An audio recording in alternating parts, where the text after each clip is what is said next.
Hi, everyone. My name is Sky, and I'm on the marketing team here at Skyflow.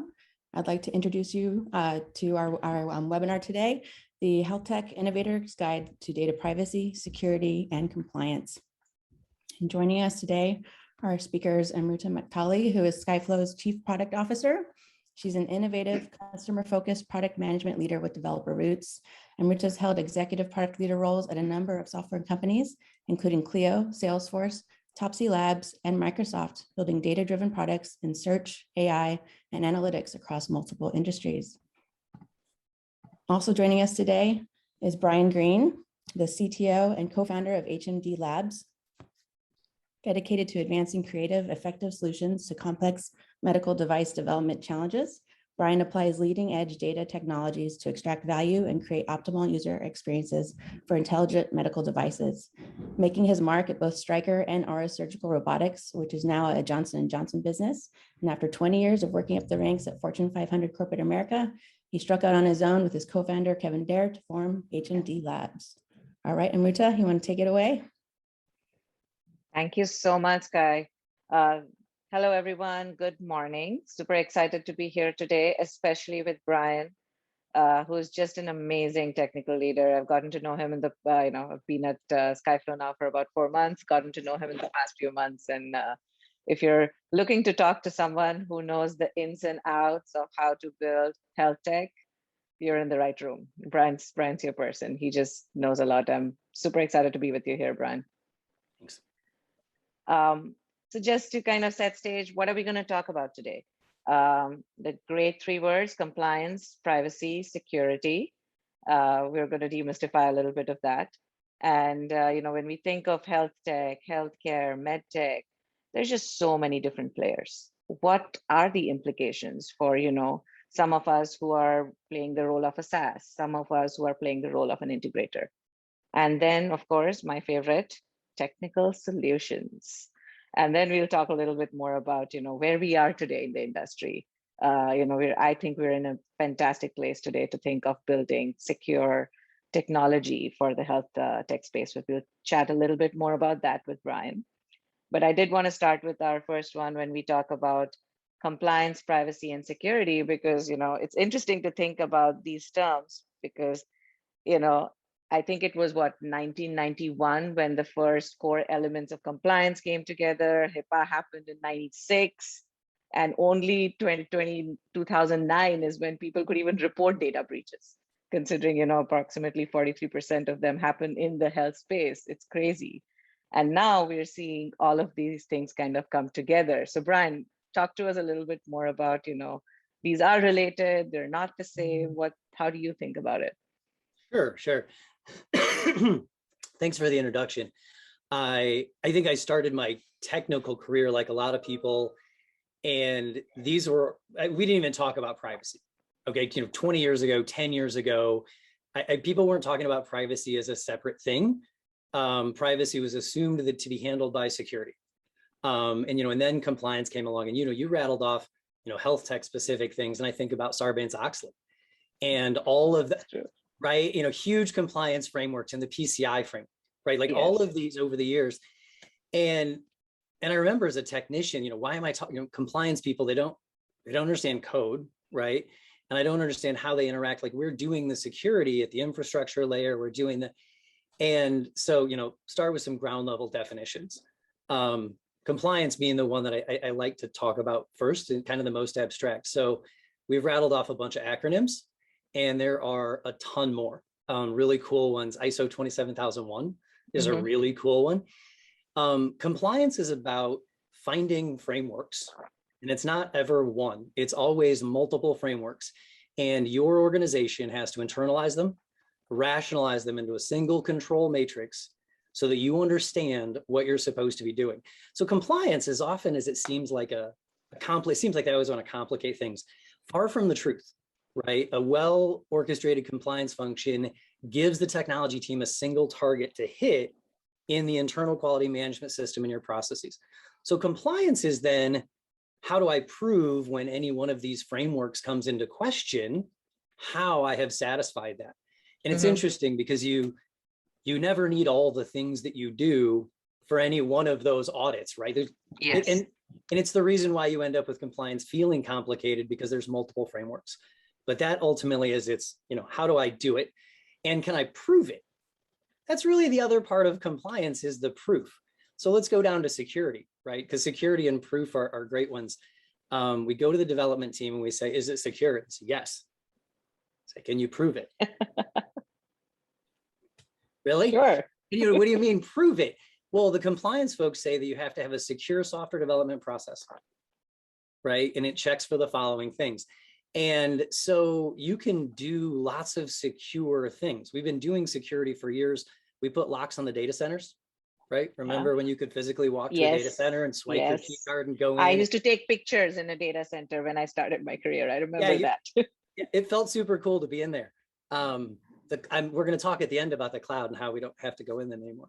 But security it's one of these things that, a lot of people have good practices in all these different areas, but compliance is the thing that lets you focus on proving that you've done all of these different pieces of it. It can be as simple as, how are you doing certificates? How are you doing hashing? What encryption algorithm do? There's all these, if you get into the NIST stuff, they'll get very specific about encryption, right? So there's a very real technical, almost all of security is physical and technical, and yet, right, until you tie it up to compliance, you can't prove that you did it. And you haven't realized the value of it. You've realized the kind of operational value, but not the sort of total value. So now we go to privacy. Privacy is the new one. And I think the privacy folks make the security folks crazy, because I seriously, as a technologist, it used to be so easy. All the data is in the data center. All the employees are in the building, right? If you're in the building and you're on a computer, you can get at the stuff. It's super straightforward. And, we talk about zero trust and why location-based security is not a grand idea. But, we started having public websites. Like I remember, hosting a public website out of a private data center and contemplating not only the security concerns around that, right? We talk about DMZs and all that, infrastructure stuff, but then the privacy aspect. Are we storing usernames in some place we're not supposed to? Yep. Right. And all of a sudden, it's healthcare data. It's no longer, operational data or something. It's patient data, or it's complaint data, right? There was an adverse medical event. And now you get into, HIPAA, right? And the portability aspect of it. And really privacy starts to pull hard, because the entire intent is to make data more portable.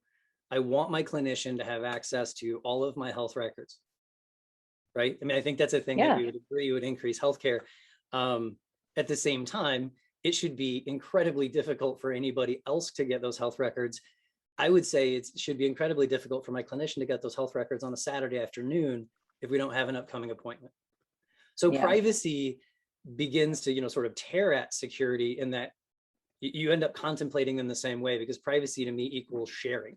We don't talk about privacy until we talk about, we have some data that we want to let somebody else see on a limited basis. And now we have to contemplate that sharing. So for me, privacy and sharing are similar. So there's the overlap, right? And I think you hit it in that the convergence in the middle is kind of the thing to focus on.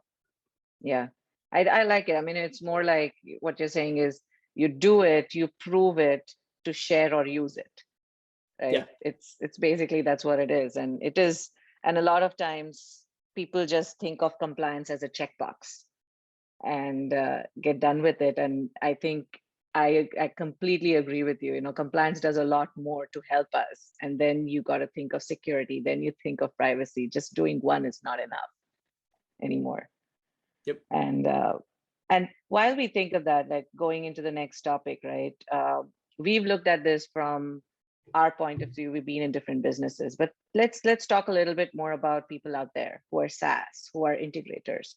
And I was in the B2B world, right? Customers of my customers. It's not just direct B2C anymore. It's B2B, B2B2C, like, all those kind of things.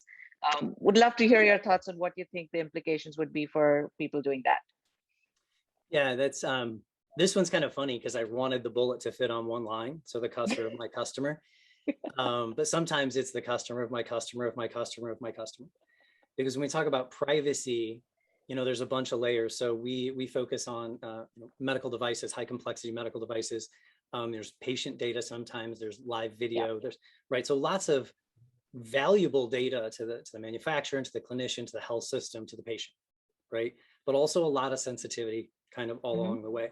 So as somebody building, making a SaaS, and then looking for partners to integrate the right capabilities, I can't just think about how would I sell to a medical device startup. I really want, I'm several years out thinking about, well, they're trying to sell into a health system, and the health systems have these huge compliance requirements that frankly, some of my customers aren't familiar with, right? So some of what we bring is, a solution that takes those further downstream compliance and sharing requirements into consideration. So today you're not thinking about GDPR, but with a small decision, that's going to be really critical for you in a couple of years.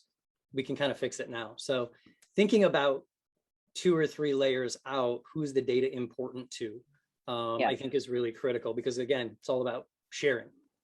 Yeah, it's all about thinking of every single possible customer you may have down the chain. Let's talk about, I love this one, by the way, the cream of my shared responsibility cookie.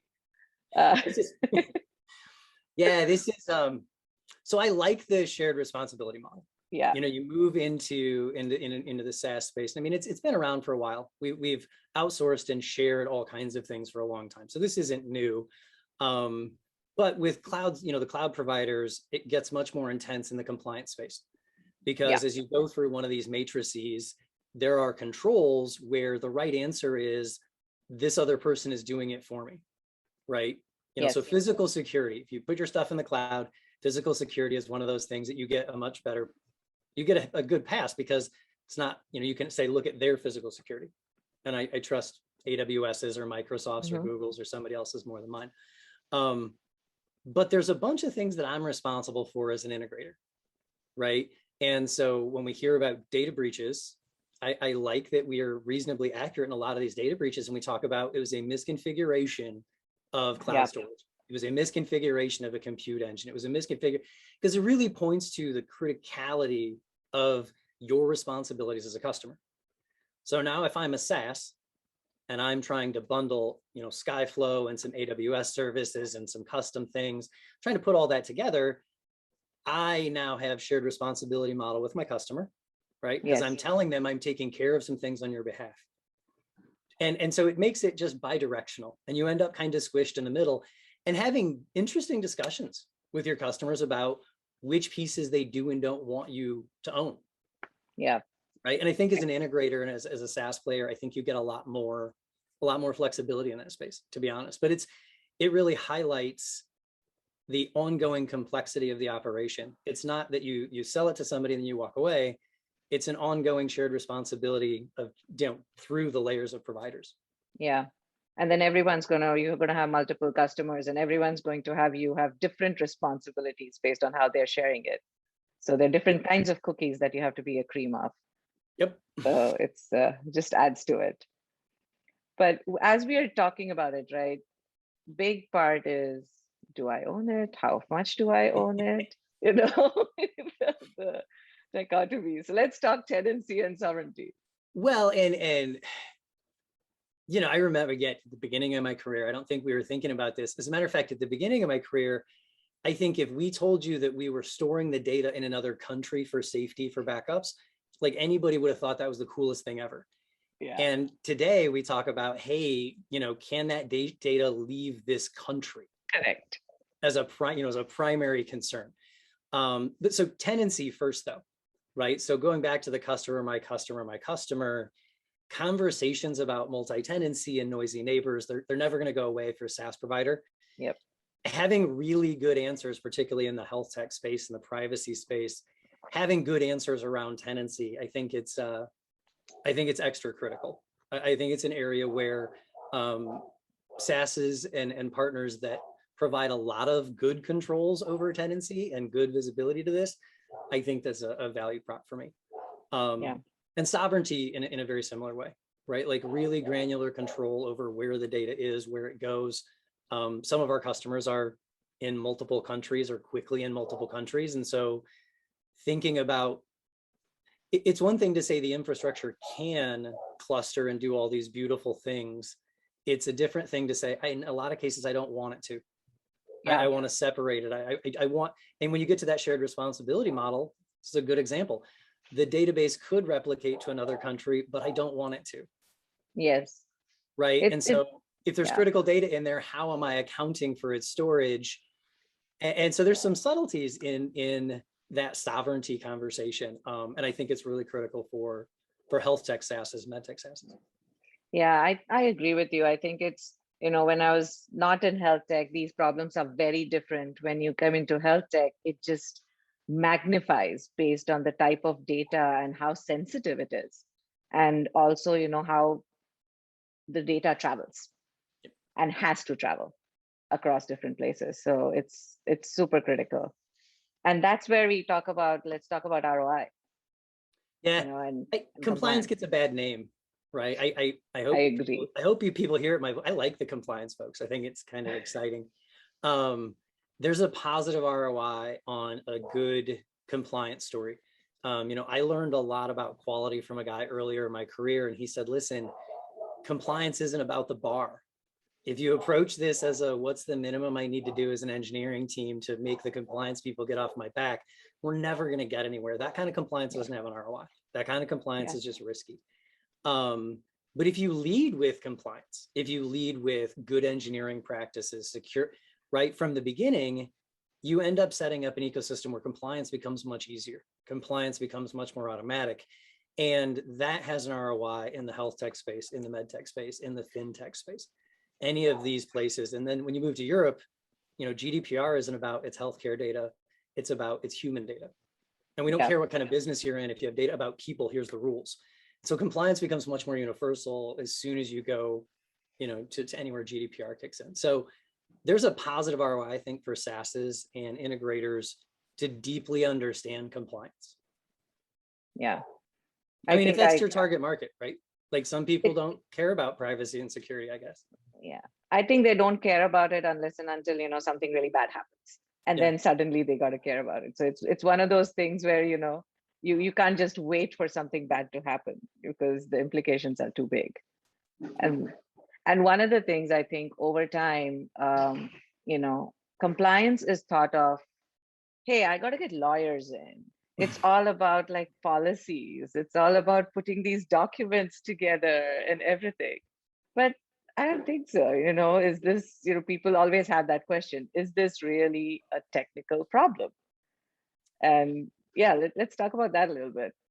So I think I always argue yes and no, right? I mean, obviously we need the technology to enable things. Yes. In certain places, we see lagging pieces of technology that, feels like it's causing a problem. But at an ecosystem level, I don't think it's ever been easier to build things that are safe and secure and compliant, right? It's really possible technically to do so. So then the question is it a technical problem? That it seems to be very hard. And I think a lot of tools, my experience is to get to compliance, one of the easiest things to trace is you have to log a lot more things and you have to keep the logs for a lot longer. And people say, well, that costs extra money, so don't do it. And so most of the platform providers by default don't enable the kinds of aggressive auditing and logging, even though their platform provides it, right? So is that a technical problem? What the default in that scenario is not as compliant as I'd like it to be, but you could argue that a fair portion of the customer base wouldn't want that. Mm-hmm. And so then you get to what you said, which is that it's all about kind of risks. And when do you turn that kind of thing on, and you get to write all your own policies. And it turns out that most of it's not a technical discussion. It's when do we have that kind of data? What is it? Where is it? What compliance frameworks do we want to be compliant with? What laws do we have to be compliant with? Right. And that's the other thing in compliance is that if you get HIPAA data and you do HIPAA stuff, you sign you have to be HIPAA compliant. Yes. You don't get a certification. You're required by law. A lot of the other ones are kind of voluntary. You pay somebody, they come in, they audit you, they tell you, it's a good certification. But HIPAA and GDPR are not like, the laws are not like that. You just have to be. And so there's this risk spectrum that shows up. And I think people be shocked how much you talk to the lawyers and the compliance folks here that it's not about the technology. Yeah, it is. It's so much so true. And it's so important for the technologists to understand that there is so many other things that are beyond what you're just writing code for that you have to think about. That leads you to the next thing, right? I kind of alluded Yes. to it, which is, the defaults in a platform might be not as compliant as you'd like it to be.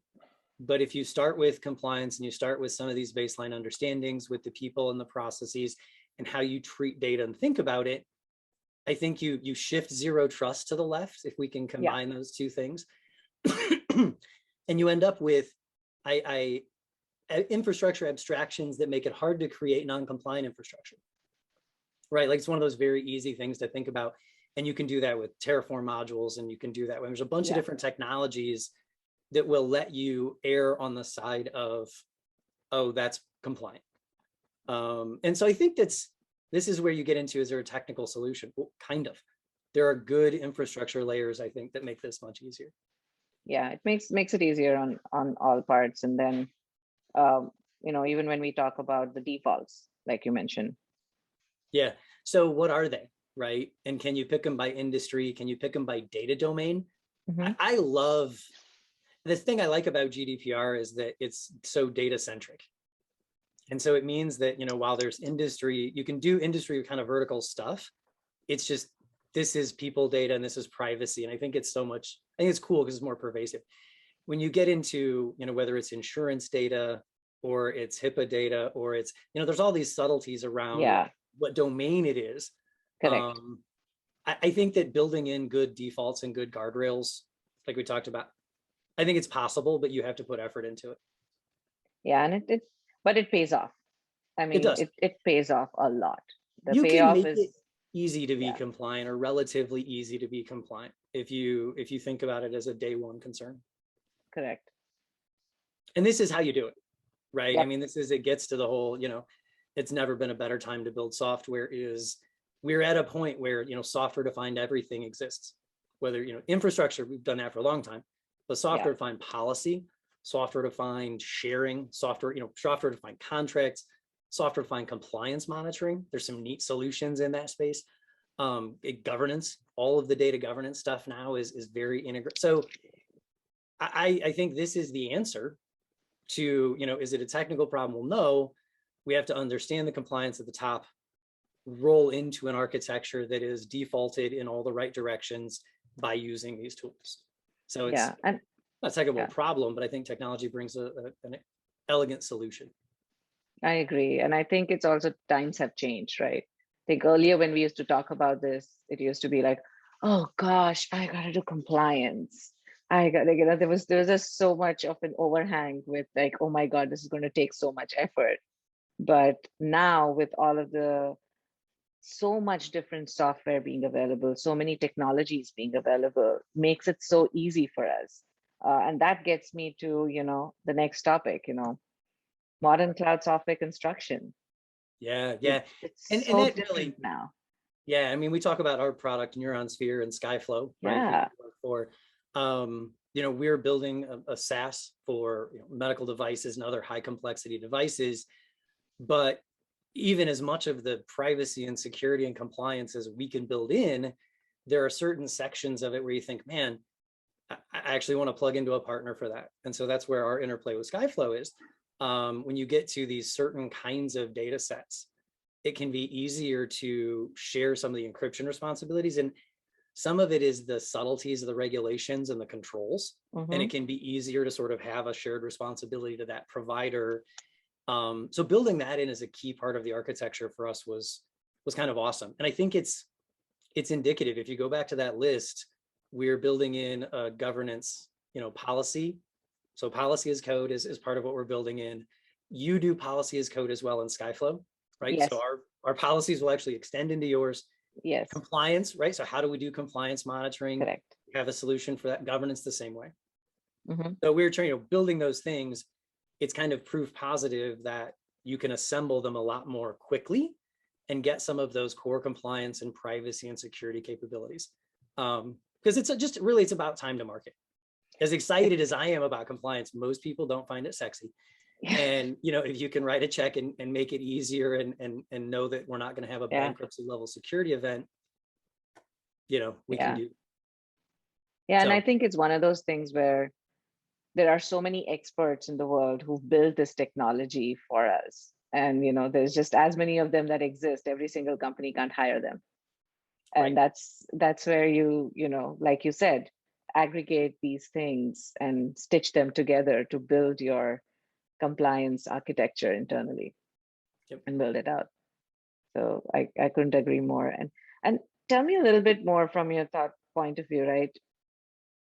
There's a lot of tools out there that do different things. When you started thinking about an architecture for HMD, how you were building it together, what was your thinking around, hey, how many of these am I going to bring together? How am I going to think of which ones which pieces am I going to build? Which pieces am I going to kind of stitch together with other technologies? Yeah, it's a totally fair question. So I have some roots in enterprise architecture and, kind of capability-based planning and modeling. And so we actually started with kind of an abstract service map and an abstract capability map and kind of some stack ranking around, if we're going to build a platform that architecturally provides these attributes, then we need to prioritize doing X, Y, and Z. And so, privacy, sharing, security, compliance, these are top tier concerns for us. And so then immediately you think, well, there is no one tool to rule them all. Yes. Like you may well go get a tool to help you with your SOC 2 and ISO 27001 stuff specifically, and still have a governance tool that's running in real time against your infrastructure. And I'm not a security expert. I know a little bit about security. There are more network security layers and tools between firewalls and IDS and IPS and all of the different constructs. There's actually huge depth in the security space. So we don't purport to build security tools. We integrate with several of them. Similarly, encryption, right? Yep. Unless you are an actual cryptologist, right? Like you just don't. Yeah. You don't do that yourself. You don't solve that's one of those outsource it kind of things. So, and again, it's where Skyflow fits. There's just technology on the list where people always ask for this very specific capability around de-identification of records. Correct. And, as a vendor, you don't have to tick all the boxes on the RFP. You can still get business, but the more boxes you tick, the better, right? And so advanced de-identification and what we can do, integrating with Skyflow, we think that's an accelerator. There's a couple other places where we do similar things. Does that help? Kind of that does help. I think. I mean, it totally helps. It's funny, when I was at Clio, we spent a lot of time getting HIPAA compliant, because, and with a lot of, smaller health tech companies, there's always this battle of time and resources. We are not core technology IP firms because our core business is also serving, the members. So you don't have the army of engineers and experts to build it. So there's a very strong trade-off. Like if I do HIPAA, that means I cannot deliver something for my end users for 6 to 8 months. And it's big. It's a big trade-off. And I think that was one of the things when, we think of Skyflow, it's like at the core, it's what you said. I want to help everyone get time to market while not compromising on any of the compliance, security, or privacy pieces at all. Because that's what lands up happening, is like time to market always battles with compliance, privacy, security. And we need to not have that anymore.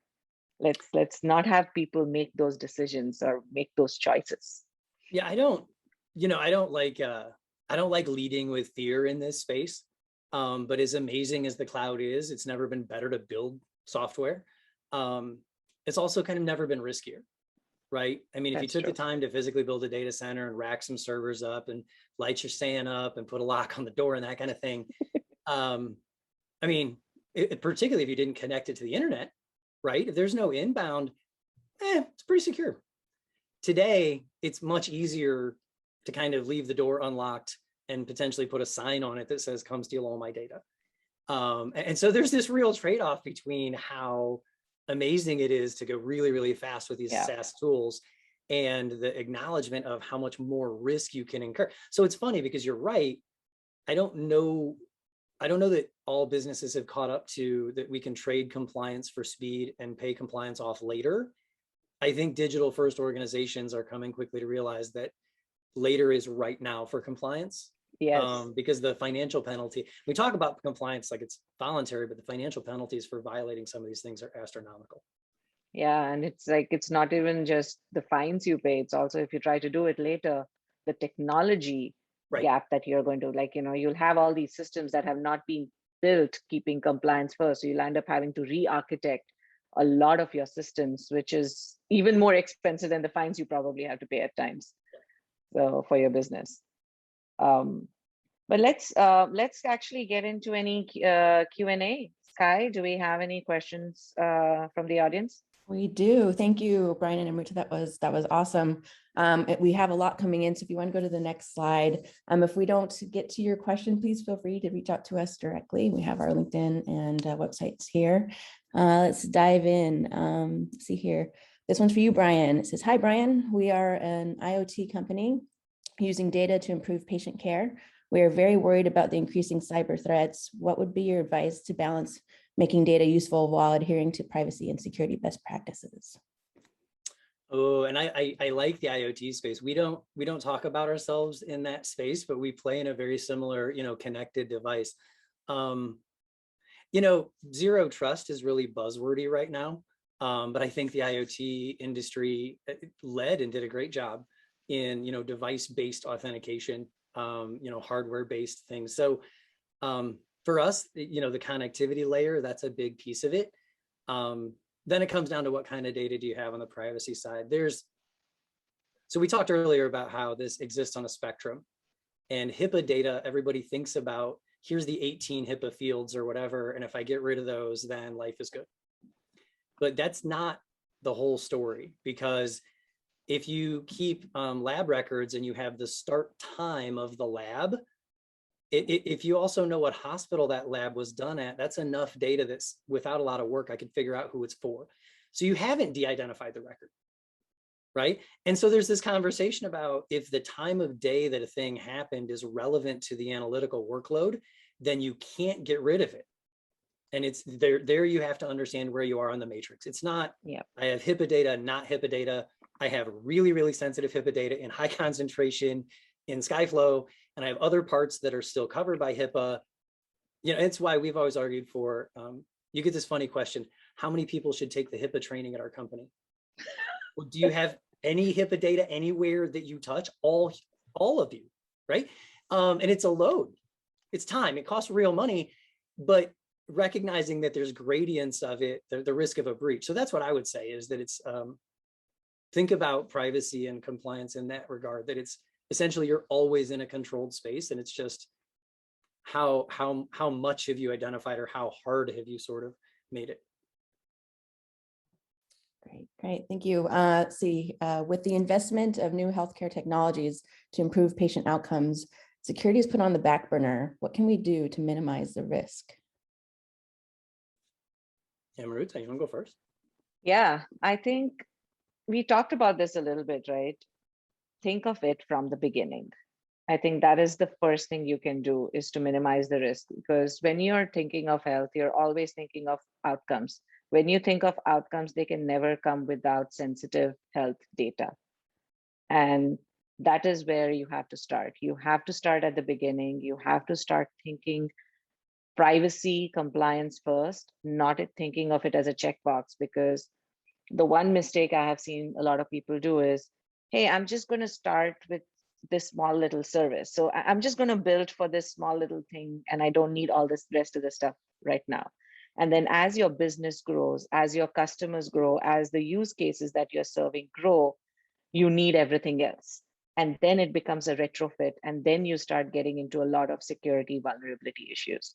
So the key is to start thinking first. And in Skyflow, when we talk to companies, we say shift left. And what we mean by that is start securing everything as you collect it or as you get it, rather than waiting to secure it, way later.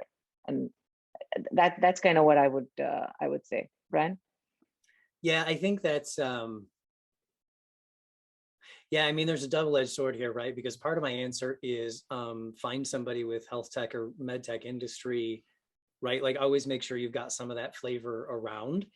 We were kind of talking, we mentioned earlier, it's a complicated space to get into. And I don't think it takes a lot of that influence, right, to help like an engineering team or an early management team. But I do think, it's really blurry right now because we've got a lot of like personal data and data that we feel like should be very private, but isn't HIPAA covered, right? And I think there's still like this, and that's again, back to GDPR versus HIPAA. HIPAA includes that you're an entity, a business entity, and you're doing a specific thing with the data, but it has a really big carve out for patient created data or user created data. So I think when we talk about getting time to market and helping people and doing health, I see a lot of health apps and health services. I mean, there's an explosion in that space and I'm really excited about it, but I'm always wondering like, well, I think you're part of that carve out, right? So how much compliance are you not? And that's where you get the data breach of X number of hours of videos were just breached. And, again, I want you to be able to collect that data. I want healthcare to be better. I want patients' lives to be better. But that's there's a couple of clear examples where maybe they didn't have to be compliant as an organization, but like thinking about privacy earlier might have been reputation saving. Yeah. Right. And so I think, talk there. No, and I think, to something that you had mentioned earlier, thinking of it earlier impacts your technology choices. And, that is what helps you the most, is if you make the right technology choices initially, then you don't need to worry about the rest later because you can tag on new things if the technology core tech you're building on top of allows for it. Yeah, 100%, 100%. Thinking secure from the beginning. I like your capture it and secure it from the beginning. That's a thing that we really like as well. We have another question along these same lines, but it looks like it's more along, personnel implications. So hi, Brian and Amruta. You mentioned the best time to do compliance is right now. What does that mean exactly? Does that mean involving compliance folks as part of our development process, or is it about selecting the right tools earlier? It's hard to picture what is important now. Ooh, that's a good question. I'll go. Take it. No, go ahead. Yeah. It's going to sound really funny, but like just send people to some basic training. You can go buy like a 2-hour, 4-hour SOC training. There's tons of consultants in the space. I would say just start driving familiarity with the engineering team. I know in MedTech, we used to do audit practice where they would pull in groups of employees and practice what an FDA audit was like. So they could begin to understand the questions that were going to be asked and the tenor of it. It's a serious business to sit with an auditor in any scenario, right? So, a couple hours of familiarity now to say, listen, in 6 months, your boss's boss is going to sit in a room with somebody and we're going to pay them a lot of money and they're going to ask us these really hard questions. Just that early familiarity. You don't need a compliance person to go look at, I want a SOC 2 type 2. What does that look like? Right? There's some cool, ping me on LinkedIn. There's some cool resources out there. Some people I've been following post great content on it, but start now is really for me starts with awareness. And if you don't have a compliance expert, figure out where you're going to rent one, right? There's lots of good consulting in this space. You don't have to go hire an FTE right now, depending on your scope. But I would say there's what I would do with my current people, and there's how I would sort of augment. So, Amruta. Yeah, I would say the same. I think it comes from awareness. Make sure it is part of your company's DNA. Like it needs to be around there could be all hands where you just educate everyone on, hey, do you guys even know what HIPAA means? Like, let's talk about it. Do you know what GDPR means? Every single person in the company, all the way from the CEO to every individual IC needs to know what compliance means, needs to know, what, if anyone talks to anyone, what does HIPAA even mean? And where are we? I think just that awareness within the company helps a lot because tomorrow there could be some small engineer doing a code change or someone else on the service side doing something, and they'll be like, oh, I got to make sure I talk to someone to figure out whether if what I'm doing is compliant. And that's what you want. You just want their brains thinking of every time I'm doing this, am I compliant? Every time I'm doing something, am I compliant? And that's what I would start now. Yep. The other thing I would say is, a lot of these, so there's clear recognition that compliance without being given priority by, the business, however you define that, right? Without being given some attention, it sort of falls by the wayside. I think everybody, multiple questions resolve around that. I've felt that my entire career, right? But most of these frameworks, right, like the big ones, require things like evidence that you discussed security and compliance at your routine board meeting. Mm-hmm. And it's a very formal thing all of a sudden to go from, did you use the right version of SSL, to, can you produce evidence that you addressed the board to tell them that we weren't compliant? Yeah. And so if you think about a small company who might have compliance in your future, one of the things you can do is start talking to the executives about, hey, did you know that you're going to need to talk about this? Not the technology people, but the CEO is going to need to competently talk about their compliance posture, or you can't hold these certifications. You can't get these attestations. So there's a line directly into leadership there intentionally. I'm not saying it's easy to get them to give you more than like 2 bullet points, but it's your line in to start the dialogue. Yes. And it's clear recognition by the auditors that it is important. Mm-hmm. All right, we're getting close to time. I'll try to ask a quick one here. Amruta, this one looks like it's for you. What kind of SDKs does Skyflow support? Also, do you offer hosted iframes to safely capture sensitive data? Yes and yes. So we do support a bunch of client-side SDKs from iOS, Android, JS, and of course, one of the core pieces that it does is provide you with these iframe components that you can put within your UI. So basically, you're not exposed at all. You collect the information, it's secure from the point of collection, and then it goes in the vault. So yes, and whoever asked the question, ping us. I can point you to the documentation and the SDKs, and let's talk more. Very cool. Well, thank you again so much, Brian and Amruta, and thank you everyone for joining. If you have any further questions, please feel free to reach out to us, and we will be sending out a recording of this webinar within the next day or so. Looking forward to seeing you at the next one. Have a great day. Thank you. Thanks, Brian, for taking the time to be on this. It was fantastic to have you. Oh, it was good. It's always good to hang out with you. Thanks, everybody. Bye.